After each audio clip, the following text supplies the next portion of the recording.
All opinions expressed on any program are those of the producer and are persons appearing on the program and do not necessarily reflect the views and opinions of DCTV. All producers and guests appearing on programs provide information and opinions based on information they consider to be reliable. DCTV does not affirm the completeness and accuracy. All DCTV members agree to adhere to DCTV's statement of compliance and are participants in a community medium forum where they're exercising their freedom of speech.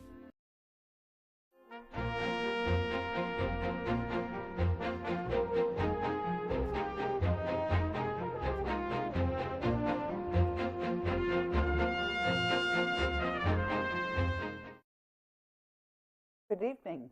I'm your host, Karen Hudis, in this series on the network of global corporate control.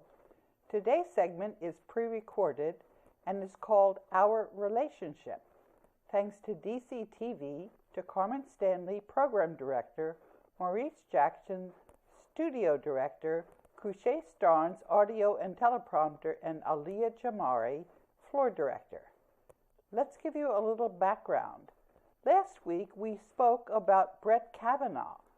On the 4th of September, I sent Kavanaugh a first notice of a commercial lien under the common law.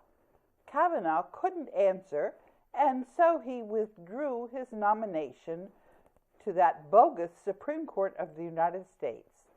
The lying banking cartel used allegations of sexual misconduct to cover the real reason that Brett Kavanaugh had no defense against the truth that the Board of Governors of the World Bank and International Monetary Fund is in charge of the United States monetary gold reserves. The bottom line is that the United States is now governed in interregnum. That means its government is not legitimate, and it's governed under the common law. This series has been on air every Tuesday since early May 2015. I'm the lawyer for a trust called the Global Debt Facility that contains the world's monetary gold reserves. General Eisenhower and President Truman agreed to deposit United States gold in the Global Debt Facility on behalf of the United States. All nations' monetary gold reserves are with the World Bank and International Monetary Fund, and their ministers of finance and development administer the Global Debt Facility. I vote the United States shares on the Board of Governors of the World Bank and International Monetary Fund so long as the United States Constitution of 1789 is not in effect. The world's bankers and the ones who issue your currency have been trying to run the world. They've been telling you lies. We're going to change this corrupt arrangement in a global currency reset. The chance this comes to pass is over 90%. We know this from the National War College's power transition model. We are now in transition, and this transition is called the global currency reset because we're going to exchange the world's currencies for local currencies issued by villages and towns and for national currencies minted out of the world's monetary gold reserves. First, we're going to replace the currencies issued by the nation's private central banks with currencies issued by the real national governments. In this segment, I'm going to describe how all of us are learning together during the global currency reset. I'm attaching at the end of the teleprompter some of the tweets showing what we're all learning. In our segment on the 11th of September 2018, we showed how all of humanity is staying alive by rejecting the corruption and false history and lies of the banking cartel. In summary, the banking cartel is lying about what really happened in history. At the moment, your governments have been replaced by corporations that belong to a private company which is part of a large corrupt conglomerate that is called the Network of Global Corporate Control. People are going to replace the corrupt paper currencies and systematically reconstitute their governments from the grassroots up. eradicating the corruption. The world's wealth was deposited into a trust called the Global Debt Facility to back up this cleansing of corruption and to fill the world's currencies with gold worth the face amount of the currencies. All of humanity is going to work together on the global currency reset. I have said that sequencing is important. I've said that we're cleaning up the corruption in the money before dealing with religion. I've also referred to other thorny issues that we're also putting aside for now so that we don't lose our focus. Some of the banking cartel's sock puppets have started talking about chaos.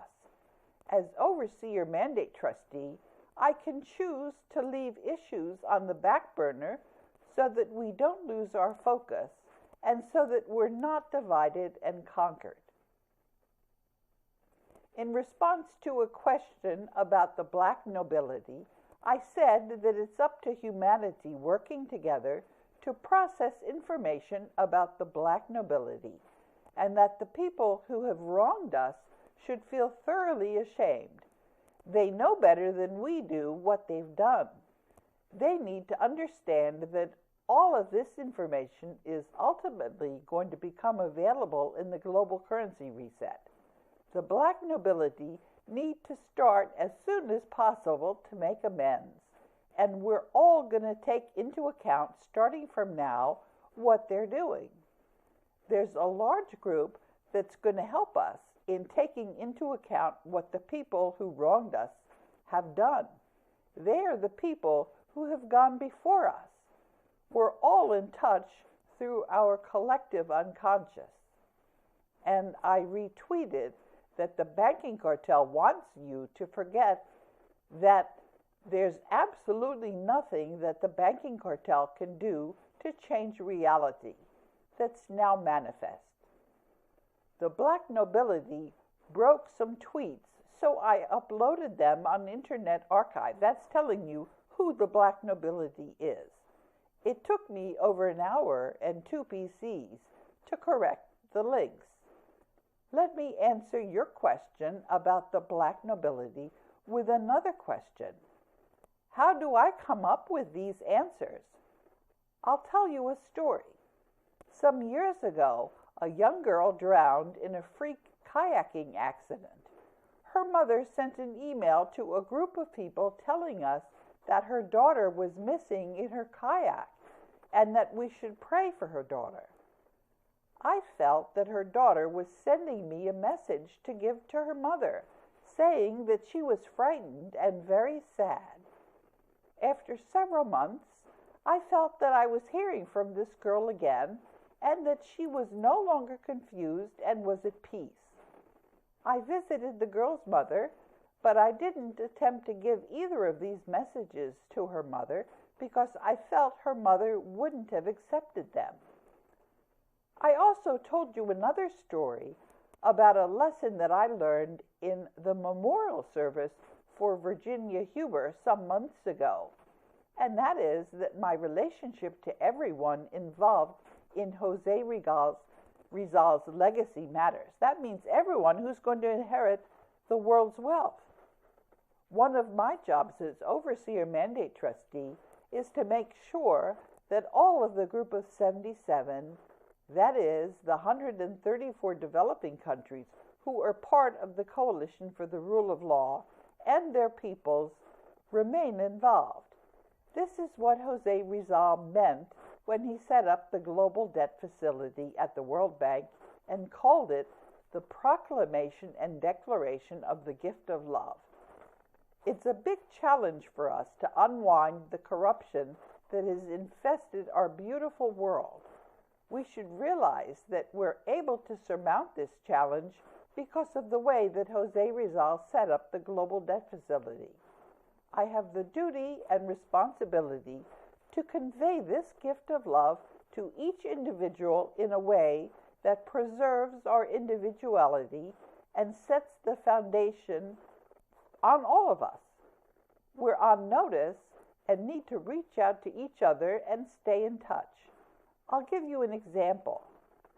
Yesterday, Ty Hampton pointed out some censorship problems that are happening on Twitter. And lo and behold, Ty Hampton was also censored. And in the teleprompter, you can see the evidence.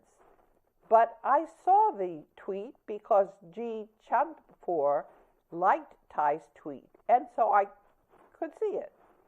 We've been talking about hidden corruption coming from the world's central bankers and families who were descended from the pharaohs in Egypt. The corruption has reached the upper levels of the governments and military powers.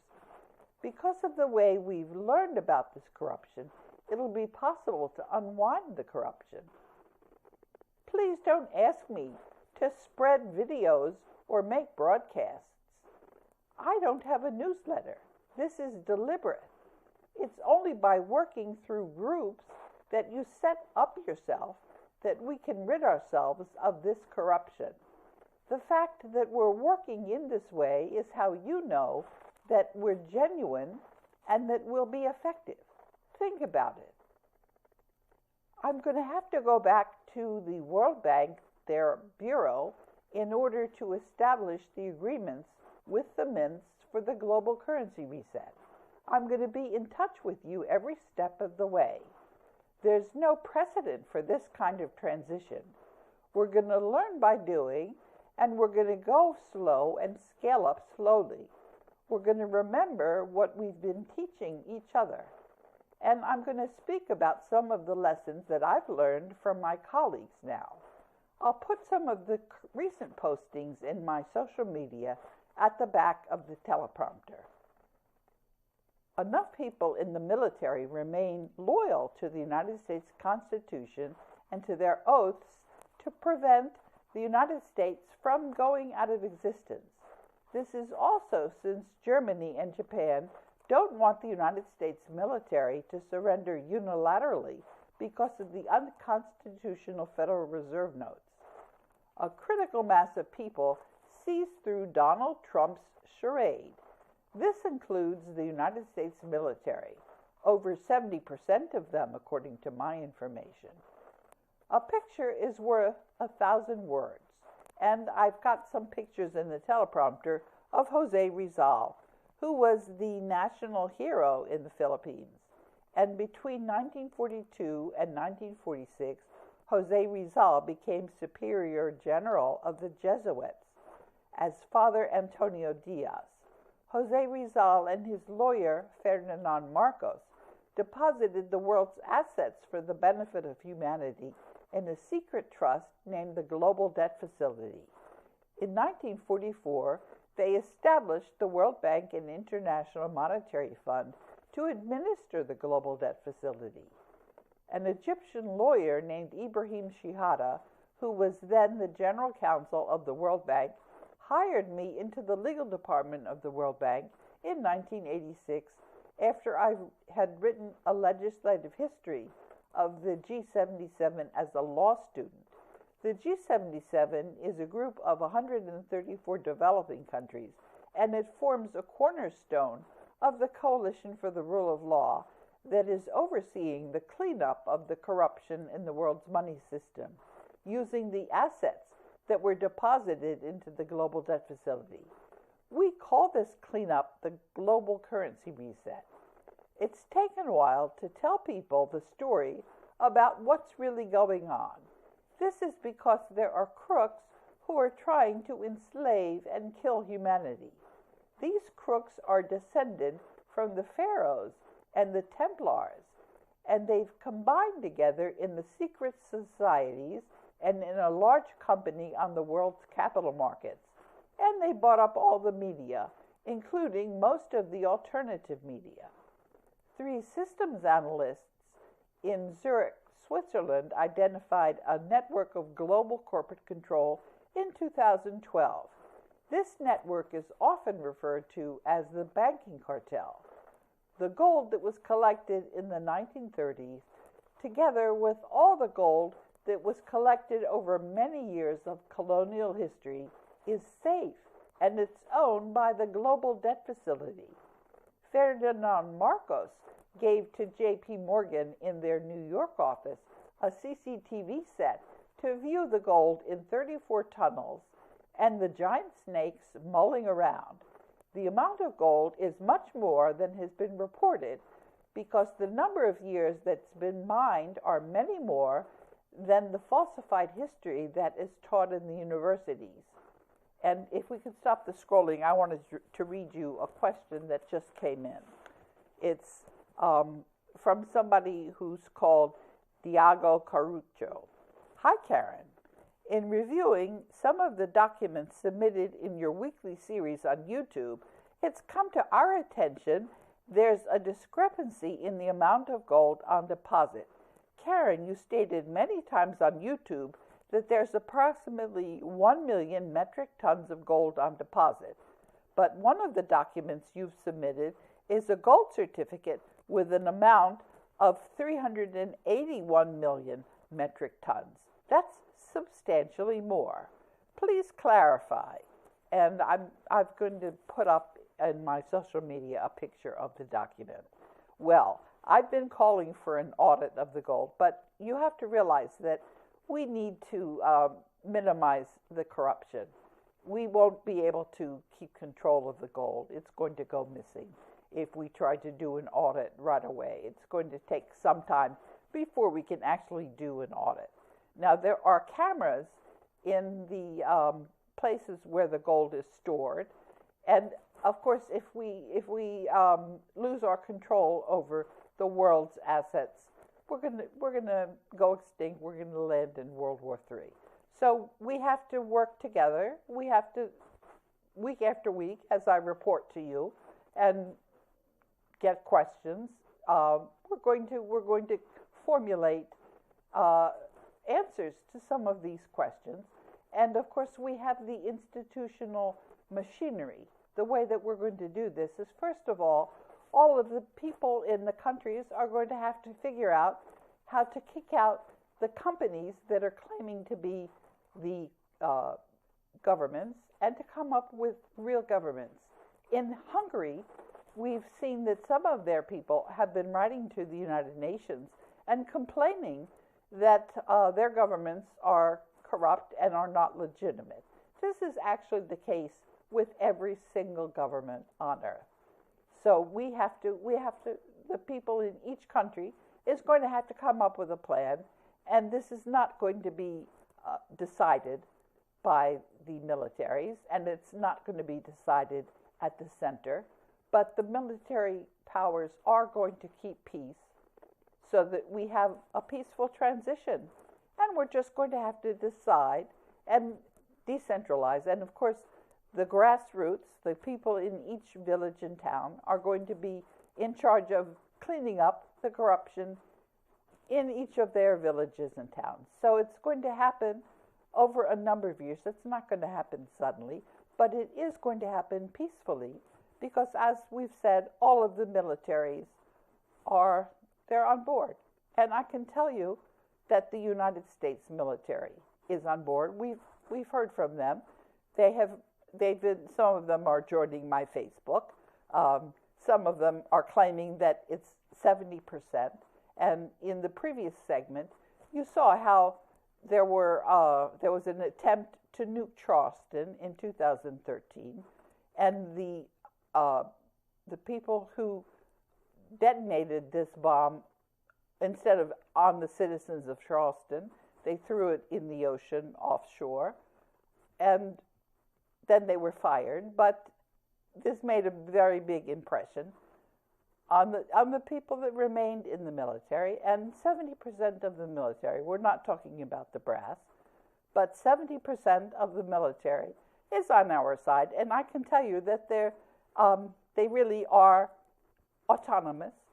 We saw in the 18th of November that the Marines, an expeditionary unit of the Marines, landed in front of the CIA's lawn in Langley, Virginia. Now, the CIA, that's a branch office. They're actually headquartered in Switzerland. So if they can do this, landing on the CIA's lawn, then you know that they're really they're in control. And I can tell you that when I go out, when I drive somewhere and come home, there are military jets and sometimes helicopters that show themselves to me. And they've done this many, many times. So they're acting with impunity. They're just waiting for the people to recognize what the actual situation is. And there are study groups you can see in the YouTubes from the questions. YouTube, of course, takes some of the more difficult questions down, but I usually take screenshots of them. And when you see the censorship, this just proves that the banking cartel exists. So enough people are seeing, many people have already realized that there's something radically wrong. And the number of people that understand that we are now in transition, that's going to just mushroom and snowball. And as we know from game theory, the chances that they prevail, that's over 90%. Okay, now I'll take it up from the teleprompter. I've told you that the oldest pyramid has been shown to be nearly 10,000 years old. I've been telling you that you've been taught mostly lies because you live in a world that's been corrupted by unscrupulous bankers. There can't be a global currency reset without the gold in the global debt facility, and I'm the overseer mandate trustee of the global debt facility. The world's monetary gold reserves remain in the global debt facility. The banking cartel doesn't have access to the assets in the global debt facility. The banking cartel is insolvent. That means bankrupt, and it's being wound down. Bertrand Badre, as acting president of the World Bank after Jim Kim was really fired by the Board of Governors, tried to invalidate the global debt facility and issued a warrant for my arrest. Bertrand Badre had no authority to overrule the Board of Governors of the World Bank and IMF. I vote the shares of the U.S. on the Board of Governors for the United States during this interregnum, when the Constitution of 1789 has been suspended under a state of emergency. On behalf of the Board of Governors, I fired Bertrand Badre, and Badre left the World Bank the following week. Make no mistake, humanity is not going to accept the domination of the banking cartel. A concealed foreign enemy acknowledged by the U.S. military, and World War is already won peacefully.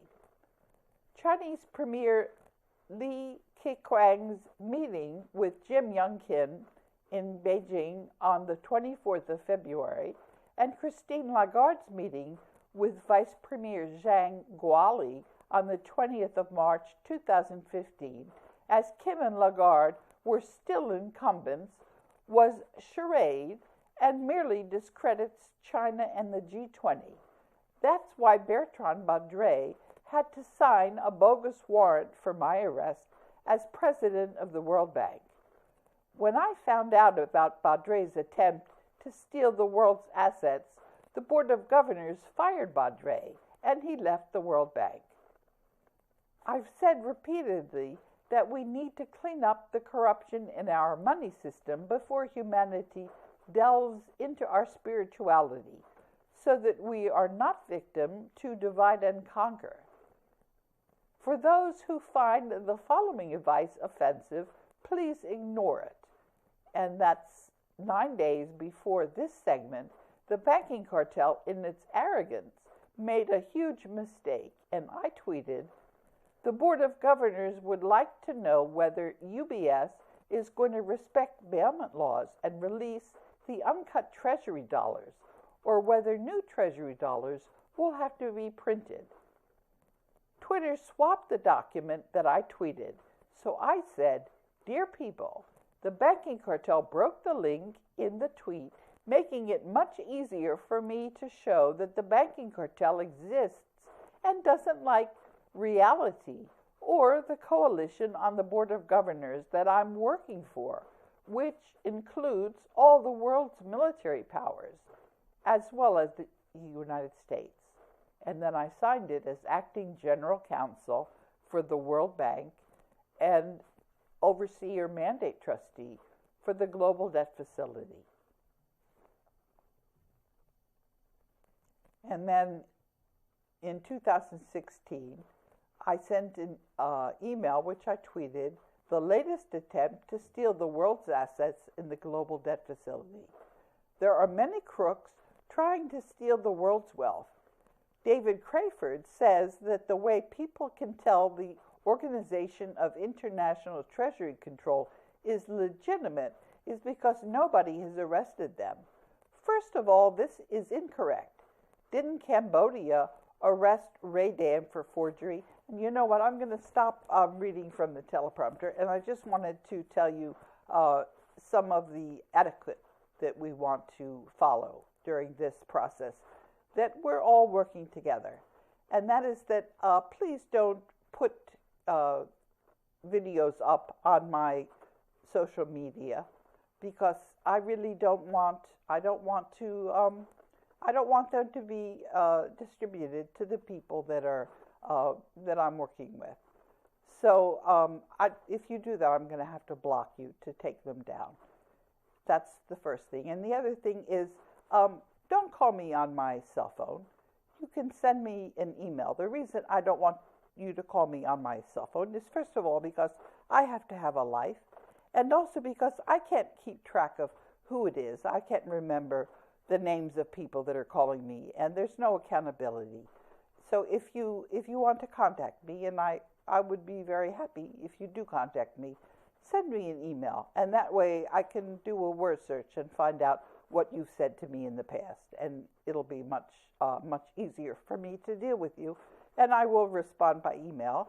I do handle all of my correspondence, and if for some reason I don't respond, then you can send me another email. If you use the contact page on my website, then I'm going to it'll get through to me. Or I'll also put out on my social media what my email address is.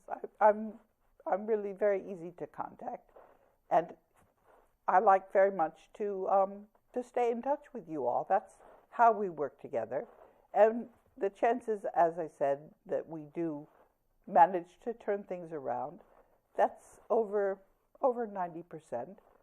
It's also because of who we are. Humanity has many hidden qualities. We're a lot kinder than people think, and we're able to reason in a way that we all collaborate. This business about the collective unconscious. That means that we're all thinking in exactly the same place. Our brains are actually modems and linked all together. And you've seen this in the animal world when you see how the starlings fly. They have the same exact principle. That's why they don't crash into each other. And we're not going to crash into each other either during the global currency reset. We're going to all work together. We are individuals, but we are all also interconnected. And that's how I know that we're going to manage. Because if I'm here and we're all interconnected, then this means that we're all working together on cleaning up the corruption in our world. We've been working together for a long while to rid ourselves from corruption in the world's money system. Today is really just like the rest of the days before, and like the days that will follow on our path to a kinder world, and one in which we can become what we intend, our true selves.